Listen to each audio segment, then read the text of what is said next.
ಪ್ರತಿಯೊಬ್ಬ ಮಕ್ಕಳಿಗೂ ಕೂಡ ತಮ್ಮ ತಂದೆ ತಾಯಿಯನ್ನು ಚೆನ್ನಾಗಿ ನೋಡ್ಕೊಳ್ಬೇಕು, ನಾವಿರೋವರೆಗೂ ಅವ್ರಿಗೆ ಯಾವುದೇ ರೀತಿಯಾದಂಥ ಕುಂದುಕೊರತೆ ಆಗಬಾರ್ದು ಅನ್ನುವಂಥ ಮಹದಾಸೆ ಇರುತ್ತೆ. ಇನ್ನು ಪ್ರತಿ ತಂದೆ ತಾಯಿಗೂ ಕೂಡ ನಮ್ಮ ಮಕ್ಕಳು ಚೆನ್ನಾಗಿರಬೇಕು, ಎಲ್ಲೇ ಹೋದರೂ ಒಳ್ಳೆ ಹೆಸರನ್ನು ಸಂಪಾದಿಸಬೇಕು ಅನ್ನುವಂಥ ಆಸೆ ಇರುತ್ತೆ. ಆದರೆ ಕೆಲವೊಮ್ಮೆ ತಂದೆ ತಾಯಿ ಮಕ್ಕಳು ಬಯಸಿದಂತೆ ಆಗಲ್ಲ. ಆದರೆ ಅನೇಕ ಕಷ್ಟಗಳು, ಅನೇಕ ಸಮಸ್ಯೆಗಳು ಅವರ ಜೀವನದಲ್ಲಿ ಇನ್ನಿಲ್ಲದಂತೆ ಕಾಡಿರುತ್ತೆ. ಆದರೆ ಎಷ್ಟೋ ಬಾರಿ ಕೆಲವರ ಜೀವನದಲ್ಲಿ ತಂದೆ ತಾಯಿಗೇನೆ ತಾಯಿ ರೀತಿಯಲ್ಲಿ ನಿಂತು ಸಲಹುವಂಥ ಹೆಣ್ಣು ಮಕ್ಕಳು ಕೂಡ ಇದ್ದಾರೆ. ಇವತ್ತು ನಮ್ಮ ಪ್ರಪಂಚದಲ್ಲಿ ಗಂಡು ಮಕ್ಕಳಿಗಿಂತ ಒಂದು ಹೆಜ್ಜೆ ಮುಂದೆ ಹೋಗಿ ತಾವು ಹೆತ್ತವರನ್ನು ಸಾಕುತ್ತಿರುವವರು ಹೆಣ್ಣು ಮಕ್ಕಳೇ ಅಂತ ಹೇಳಿದ್ರೆ, ಅಥವಾ ತಂದೆ ತಾಯಿಯ ಕಷ್ಟಕ್ಕೆ ಭಾಗಿಯಾಗುವವರು, ತಂದೆ ತಾಯಿಯ ಕಷ್ಟ ಸುಖಕ್ಕೆ ಹೆಗಲು ಕೊಡುವವರು ಹೆಣ್ಣು ಮಕ್ಕಳೇ ಅಂತ ಹೇಳಿದ್ರೆ ತಪ್ಪಾಗ್ಲಿಕ್ಕಿಲ್ಲ. ಆದರೆ ಒಬ್ಬ ತಾಯಿ ಅಥವಾ ತಂದೆ ಇದ್ರೆ ನಿನ್ನಂಥ ಮಗಳೇ ಬೇಕು, ಏಳೇಳು ಜನ್ಮಕ್ಕೂ ನೀನೇ ಮಗಳಾಗಿರಬೇಕು, ನೀನೇ ಮಗನಾಗಿರಬೇಕು ಅಂತ ಬೇಡಿಕೊಳ್ಳುವ ಅಥವಾ ಕೇಳಿಕೊಳ್ಳುವ ಪರಿಸ್ಥಿತಿ ಬಂತು ಅಂತ ಅಂದರೆ ಅದಕ್ಕಿಂತ ಸಾರ್ಥಕ ಭಾವನ, ಅದಕ್ಕಿಂತ ಸಾರ್ಥಕ ಜೀವನ ಇನ್ನೊಂದಿಲ್ಲ. ಆಂಕರ್ ಅನುಪಮ ಗೌಡ ಬಗ್ಗೆ ನಿಮಗೆಲ್ಲ ಗೊತ್ತೇ ಇದೆ. ಈಗಾಗಲೇ ಸಾಕಷ್ಟು ಬಾರಿ ತನ್ನ ಜೀವನದಲ್ಲಾದಂಥ ಕಹಿ ನೆನಪುಗಳು, ತನ್ನ ಜೀವನದಲ್ಲಿ ಆದಂತಹ ಸಮಸ್ಯೆಗಳು, ಅದನ್ನೆಲ್ಲ ಮೆಟ್ಟಿ ಹೊರಗೆ ಬಂದಂತಹ ರೀತಿಗಳನ್ನು ಹೇಳ್ಕೊಂಡಿದ್ದಾರೆ.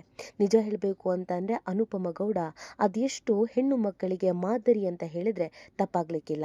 ಇದೀಗ ಇದೇ ಅನುಪಮ ಗೌಡಗೆ ಕಲರ್ಸ್ ಕನ್ನಡ ಒಂದು ಬಿಗ್ ಸರ್ಪ್ರೈಸನ್ನು ಕೊಟ್ಟಿದೆ.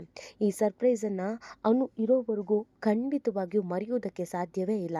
ಇದು ಬೆಲೆ ಕಟ್ಟಲಾಗದ, ಊಹಿಸಿಕೊಳ್ಳಲಾಗದಂಥ ಸರ್ಪ್ರೈಸ್ ಆಗಿದೆ. ಹೌದು, ಜೀವನದಲ್ಲೇ ಈ ಸರ್ಪ್ರೈಸ್ ಯಾವಾಗಲೂ ಕೂಡ ಆಕೆಯ ಕಣ್ಣು ಮುಂದೆ ಮನಸ್ಸಿಗೆ ತಟ್ಟಿದ ಹಾಗೆ ಇರುತ್ತೆ. ಜೊತೆಗೆ ಯಾವಾಗಲೂ ಏನೋ ಒಂದು ಗಳಿಸಿದ್ದೀನಿ, ಏನೋ ಒಂದು ಸಾಧಿಸಿದ್ದೀನಿ ಅನ್ನುವಂಥ ಹೆಮ್ಮೆ ಇರುತ್ತೆ. ಅಂಥದ್ದೊಂದು ಗಿಫ್ಟನ್ನು ಎಲ್ಲರ ಮುಂದೆಯೇ ಪಡೆದಂಥ ಬಿಕ್ಕಿ ಬಿಕ್ಕಿ ಮಗುವಿನಂತೆ ಅತ್ತಿದ್ದಾರೆ. ಅತ್ತಂಥ ರೀತಿಗೆ ಇಡೀ ವೇದಿಕೆಗೆ ಸ್ತಬ್ಧವಾಗಿತ್ತು, ಇಡೀ ವೇದಿಕೆಗೆ ಕಣ್ಣೀರು ಹಾಕಿತ್ತು. ಇದನ್ನು ನೋಡುವಂಥ ವೀಕ್ಷಕರು ಕೂಡ ಕಣ್ಣೀರು ಹಾಕೋದ್ರಲ್ಲಿ ಯಾವುದೇ ಅನುಮಾನ ಇಲ್ಲ. ಹೌದು, ಇದೀಗ ಬಾಯ್ಸ್ ವರ್ಸಸ್ ಗರ್ಲ್ಸ್ ಅನ್ನುವಂಥ ರಿಯಾಲಿಟಿ ಶೋಗೆ ಅನುಪಮ ನಿರೂಪಕಿಯಾಗಿದ್ದಾರೆ. ನಿರೂಪಣೆಯಲ್ಲಿ ತನ್ನದೇ ರೀತಿಯಾದಂಥ ಛಾಪನ್ನು ಮೂಡಿಸ್ತಿದ್ದಾರೆ ಅನುಪಮ ಅವರ ಬರ್ತ್ಡೇ ಇತ್ತು. ಸೊ ಈ ಬರ್ತ್ಡೇಗೆ ಅನೇಕರು ವಿಶ್ ಮಾಡಿದ್ದಾರೆ.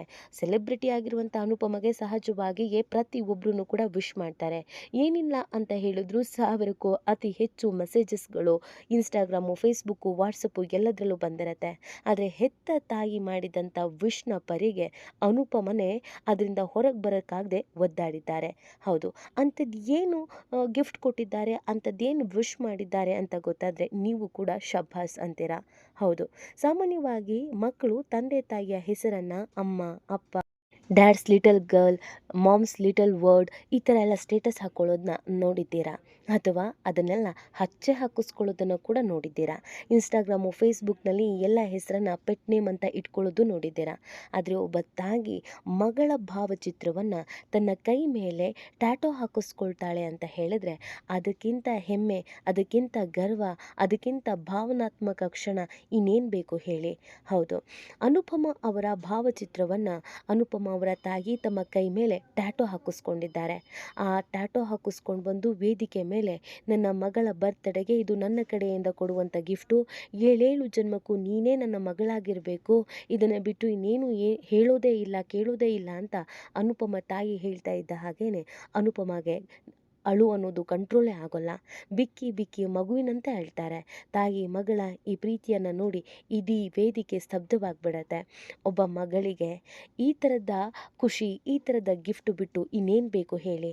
ಆ ತಾಯಿ ಎಷ್ಟೋ ಕಷ್ಟಪಟ್ಟಿದ್ರು.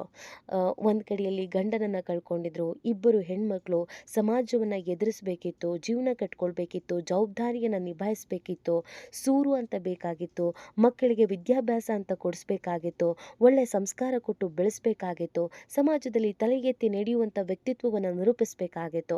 ಆ ಎಲ್ಲ ಜವಾಬ್ದಾರಿಯನ್ನು ಅನುಪಮನೇ ಮಾಡಿದ್ದಾರೆ ಅಂತ ಹೇಳಿದರೆ ತಪ್ಪಾಗಲಿಕ್ಕಿಲ್ಲ. ಹೌದು, ತಾಯಿಗೆ ಮತ್ತು ತಂಗಿಗೂ ಯಾವುದೇ ರೀತಿಯಾದಂಥ ಸಮಸ್ಯೆ ಆಗಬಾರ್ದು ಅಂತ ಮನೆ ಕಟ್ಟಿಕೊಟ್ರು. ಜೊತೆಗೆ ತನ್ನ ಲವ್ ಬ್ರೇಕಪ್ ಆದ್ರೂ ಮದುವೆ ಆಗದೆ ಹಾಗೆ ಉಳಿದ್ರೂ ತಾಯಿ ಮತ್ತು ತಂಗಿಗೋಸ್ಕರ ಇಡೀ ಜೀವನವನ್ನು ಮುಡಿಪಾಗಿಟ್ರು. ಅವತ್ತು ಅನುಪಮ ಪ್ರೀತಿಸಿದಂಥ ಹುಡುಗನನ್ನು ಆರಾಮಾಗಿ ಮದುವೆ ಆಗಬಹುದಿತ್ತು. ಆದರೆ ಆಕೆ ಮದುವೆ ಆಗಿ ಗಂಡನ ಮನೆಗೆ ಸೇರಿದರೆ ತಾಯಿ ಮತ್ತು ತಂಗಿಯನ್ನು ನೋಡೋರು ಯಾರು ಅನ್ನೋದು ಪ್ರಶ್ನೆ ಹುಟ್ಕೊಂಡಿತ್ತು.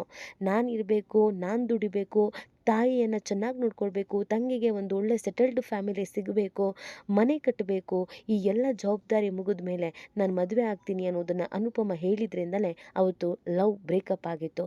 ತಾನು ಇಷ್ಟಪಟ್ಟು ಪ್ರೀತಿಸಿದಂಥ ಹುಡುಗ ಇನ್ಯಾರನ್ನೋ ಮದುವೆನೂ ಆಗಿದ್ದಾಯಿತು. ಇದೀಗ ಬಹು ವರ್ಷಗಳಿಂದ ಕಷ್ಟಪಟ್ಟು ನಮ್ಮನೆ ಅನ್ನುವಂಥ ಮನೆಯನ್ನು ಕಟ್ಟಿಸಿದ್ದಾರೆ. ತಾಯಿ ಮತ್ತು ತಂಗಿಯನ್ನು ಆ ಮನೆಯಲ್ಲಿ ಇರಿಸಿ ಖುಷಿಯಾಗಿ ನೋಡೋದನ್ನೇ ಖುಷಿ ಪಡ್ತಿದ್ದಾರೆ.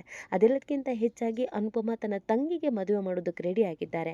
ಅನುಪಮ ಅವರ ತಂಗಿ ತೇಜಸ್ವಿ ಅವರು ಕೂಡ ಪ್ರೀತಿ ಮಾಡ್ತಾ ಇದ್ದಾರೆ. ತೇಜುಗೆ ಅವರು ಇಷ್ಟಪಟ್ಟು ಪ್ರೀತಿ ಮಾಡ್ತಿರೋ ಹುಡುಗನ ಜೊತೆಗೆ ಮದುವೆ ಮಾಡೋದಕ್ಕೆ ಅನುಪಮ ಇನ್ನಿಲ್ಲದಂಥ ಪ್ರಯತ್ನವನ್ನು ಪಡ್ತಾ ಇದ್ದಾರೆ. ಹಗಲು ರಾತ್ರಿ ಆ ಶೋ ಈ ಶೋ ಆ ರಿಯಾಲಿಟಿ ಶೋ, ಅಲ್ಲಿ ಶೂಟಿಂಗು ಇಲ್ಲಿ ಶೂಟಿಂಗು ಅಂತ ಎಲ್ಲವನ್ನ ಕೂಡ ಒಂದೇ ಸಮನೆ ಮಾಡ್ತಾ ಇದ್ದಾರೆ. ಕಾರಣ ವಯಸ್ಸಿರೋದು ಕಡಿಮೆ, ಈ ವಯಸ್ಸಿನಲ್ಲಿ ದುಡ್ಕೊಂಡು ಬಿಡಬೇಕು, ನನ್ನ ತಾಯಿಯನ್ನು ವಯಸ್ಸಿಗೆ ಬಂದಿರುವಂಥ ತಂಗಿಯನ್ನು ತುಂಬ ಚೆನ್ನಾಗಿ ನೋಡ್ಕೊಳ್ಬೇಕು ಅಂತ ಈ ರೀತಿಯಾಗಿ ತಮಗೋಸ್ಕರ ಇಡೀ ಫ್ಯಾಮಿಲಿಗೋಸ್ಕರ ನ ತನ್ನ ಮತ್ತು ತನ್ನ ಎರಡನೇ ಮಗಳಿಗೋಸ್ಕರ ತನ್ನ ಇಡೀ ಜೀವನವನ್ನು ಮುಡಿಪಾಗಿಟ್ಟಿರೋ ಅನುಪಮಗೆ ಬರ್ತ್ಡೇಯ ಸಂಭ್ರಮ. ಏನಾದರೂ ಒಂದು ಗಿಫ್ಟ್ ಕೊಡಬೇಕು, ಏನು ಕೊಡಬೇಕು? ಆಗ ಅನುಪಮ ತಾಯಿಗೆ ಹೊಳೆದಿದ್ದೆ, ನಾನು ಯಾಕೆ ನನ್ನ ಮಗಳ ಫೋಟೋವನ್ನೇ ಟ್ಯಾಟೋ ಹಾಕಿಸ್ಕೊಳ್ಬಾರ್ದು, ಆಕೆ ನಮಗಾಗಿ ಏನೆಲ್ಲ ಮಾಡಿದ್ದಾಳೆ, ಅವಳಿಗಾಗಿ ನಾನು ಇಷ್ಟನ್ನಾದರೂ ಮಾಡಬಾರ್ದಾ ಅಂತ ಟ್ಯಾಟೋ ಹಾಕಿಸ್ಕೊಂಡು ಬಂದಿದ್ದಾರೆ. ಒಂದು ಬಡ ಫ್ಯಾಮಿಲಿಯಿಂದ ಹುಟ್ಟಿ ಬೆಳೆದಂಥ ಅನುಪಮ ಇವತ್ತು ಈ ಲೆವೆಲ್ಗೆ ಬೆಳೆದಿದ್ದು, ತಾಯಿ ಇಷ್ಟು ರೀತಿಯಾದಂಥ ಕೃತಜ್ಞತೆಯನ್ನು ಸಲ್ಲಿಸಿದ್ದು ನಿಜವಾಗ್ಲೂ ಹೆಮ್ಮೆಯ ವಿಚಾರ. ಇದ್ರೆ ಅನುಪಮ ಥರ ಮಗಳಿರಬೇಕು ಅಂತ ಪ್ರತಿಯೊಬ್ಬ ತಾಯಿನೂ ಹೇಳ್ತಿದ್ದಾರೆ. ಇದನ್ನು ನೋಡಿ ಅನುಪಮಗೆ ಕೂಡ ಖುಷಿಯಾಗಿದೆ. ಈ ಬಗ್ಗೆ ನಿಮ್ಗೇನು ಅನಿಸುತ್ತೆ? ಇದನ್ನು ನೀವು ಕೂಡ ಕಮೆಂಟ್ ಮಾಡಿ ನಿಮ್ಮ ಅನಿಸಿಕೆ ಮತ್ತು ಅಭಿಪ್ರಾಯವನ್ನು ತಿಳಿಸಬಹುದು.